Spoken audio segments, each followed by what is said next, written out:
Assalamualaikum warahmatullahi wabarakatuh. Perkenalkan, nama saya Fahrul Razi, jurusan Manajemen Dakwah semester 7. Baik, pada kesempatan kali ini kita akan membahas tentang manajemen.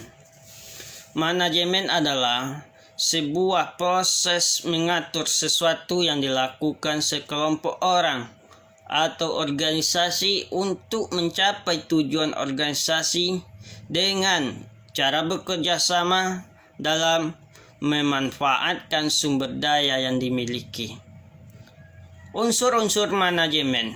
Yang pertama adalah manusia, yang kedua adalah uang, yang ketiga adalah metode, yang keempat adalah materi atau bahan-bahan, yang kelima adalah mesin, peralatan yang digunakan, yang keenam adalah market, pasar.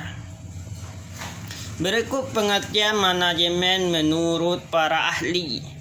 Yang pertama adalah menurut Henry Fayol. Manajemen adalah suatu proses perencanaan, pengorganisasian, pelaksanaan terhadap sumber daya yang ada agar mencapai tujuan secara efisien dan efektif. Selanjutnya pengertian manajemen menurut Dr. Randus Malayu SP Hasibuan. Manajemen adalah ilmu dan seni mengatur proses pemanfaatan sumber daya manusia dan sumber daya lainnya secara efektif dan efisien untuk mencapai tujuan tertentu. Selanjutnya adalah definisi manajer. Manajer adalah orang yang bekerja dan melaksanakan kegiatan dan mengkoordinasikan serangkaian kegiatan guna mencapai sasaran organisasi.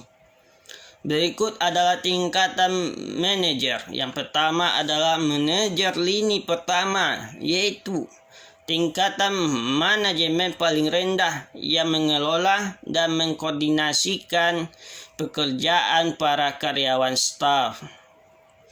Yang kedua adalah manajer tingkat menengah, yaitu mengelola dan mengkoordinasikan pekerjaan dari para manajer lini pertama.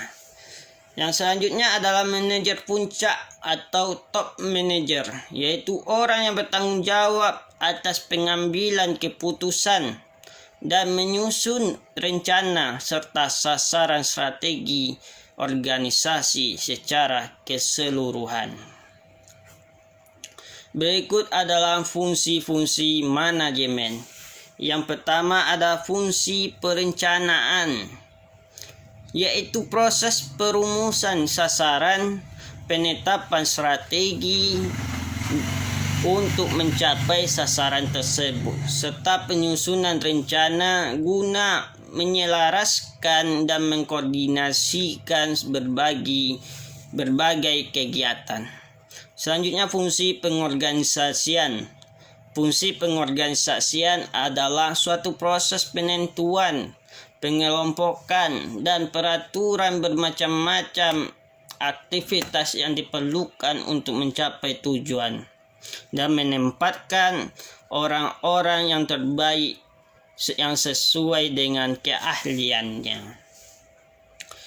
Yang selanjutnya fungsi pelaksanaan, yaitu proses melaksanakan apa yang sudah direncanakan dan apa yang sudah diorganisirkan. Selanjutnya fungsi pengawasan, yaitu mengawasi segala kegiatan supaya kegiatan yang dilaksanakan sesuai dengan rencana yang sudah ditetapkan. Selanjutnya adalah pengertian perencanaan. Perencanaan adalah proses penentuan tujuan dan pedoman pelaksanaan dengan memilih perencanaan yang terbaik dari perencanaan yang ada. Selanjutnya pengertian pengorganisasian. Pengorganisasian adalah suatu proses penentuan, pengelompokan dan pengaturan bermacam-macam aktivitas yang diperlukan untuk mencapai tujuan organisasi. Selanjutnya pengertian koordinasi. Pengertian koordinasi adalah kegiatan yang dilakukan oleh berbagai pihak yang sederajat untuk saling memberikan informasi dan bersama mengatur dan menyepakati sesuatu. Selanjutnya adalah pengertian motivasi. Motivasi adalah pemberian daya penggerak yang akan menciptakan semangat kerja seseorang agar mereka mau bekerja secara efektif dan efisien. Selanjutnya kita masuk tentang teori. Pertama adalah teori hierarki kebutuhan, yaitu manusia adalah makhluk sosial yang berkeinginan. Ia selalu menginginkan lebih banyak. Keinginan ini terus-menerus, baru berhenti jika sampai waktunya ajalnya. Suatu kebutuhan yang telah dipuaskan tidak menjadi alat motivasi bagi pelakunya. Hanya kebutuhan yang belum terpenuhi yang menjadi alat motivasi. Tingkatan kebutuhan manusia. Yang pertama adalah kebutuhan fisik. Yang kedua, kebutuhan keamanan dan keselamatan. Yang ketiga adalah kebutuhan sosial. Yang kelima adalah kebutuhan akan penghargaan diri. Yang keenam adalah kebutuhan akan aktualisasi diri. Selanjutnya adalah teori X dan Y. Teori X adalah pada dasarnya manusia adalah makhluk pemalas yang tidak suka bekerja serta suka menghindar dari tanggung jawab. Sedangkan teori Y adalah kodrat manusia seperti halnya kegiatan sehari-hari. Manusia tidak perlu diancam dan diawasi secara ketat karena mereka memiliki pengendalian serta pengarahan diri untuk bekerja sesuai tujuannya. Selanjutnya adalah pengertian kepemimpinan. Kepemimpinan adalah kemampuan meyakinkan orang lain supaya bekerja sama di bawah kepemimpinan kita sebagai orang yang memimpin sebuah organisasi tersebut. Berikutnya adalah tipe-tipe pemimpin. Yang pertama adalah tipe pemimpin yang otoriter. Yang kedua adalah tipe pemimpin yang demokratis, yaitu pemimpin yang ikut berbaur di tengah-tengah anggota. Yang ketiga adalah tipe pemimpin yang karismatik, yaitu pemimpin yang punya energi dan daya tarik tersendiri. Yang kelima adalah tipe pemimpin paternalistik, yaitu pemimpin yang selalu jarang memberikan kesempatan pada bawahan untuk mengambil keputusan. Selanjutnya tipe pemimpin yang militeristik, yaitu pemimpin yang memiliki jiwa kedisiplinan yang tinggi. Selanjutnya adalah manajemen menurut Islam. Manajemen menurut Islam adalah suatu pengelolaan untuk memperoleh hasil secara optimal yang bermuara pada keridhaan Allah, yang semua keputusan perencanaan yang diambil sesuai dengan ajaran Islam yang berlandaskan dengan Al-Quran dan hadis Nabi. Berikut adalah ayat-ayat Al-Quran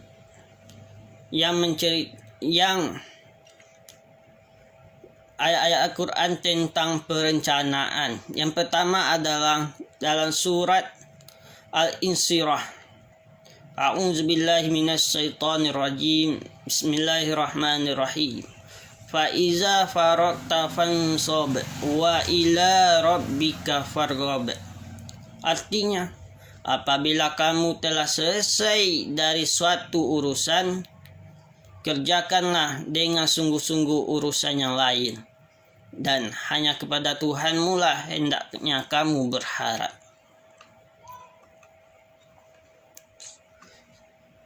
Selanjutnya, hadis tentang jabatan. Dari Abu Hurairah, Nabi bersabda yang artinya, sesungguhnya kalian nanti akan sangat berambisi terhadap kepemimpinan, padahal kelak di hari kiamat ia akan menjadi penyesalan. Hadis riwayat Al-Bukhari. Selanjutnya adalah manajemen Rasulullah. Manajemen Rasulullah dapat dilihat saat Rasulullah memperjuangkan Islam. Mulai masa Rasulullah di Mekah hingga masa Rasulullah di Madinah. Beliau adalah contoh seorang pemimpin sekaligus manajer yang patut diteladani. Yang berikut adalah pelajaran yang dapat kita ambil dari sosok Rasulullah dalam memimpin, yaitu pertama, sosok tanggung jawab beliau dalam bekerja sesuai dengan firman Allah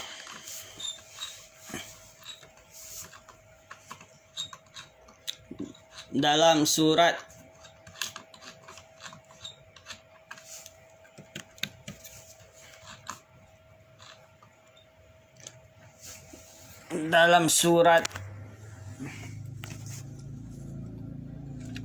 Al-Mudatsir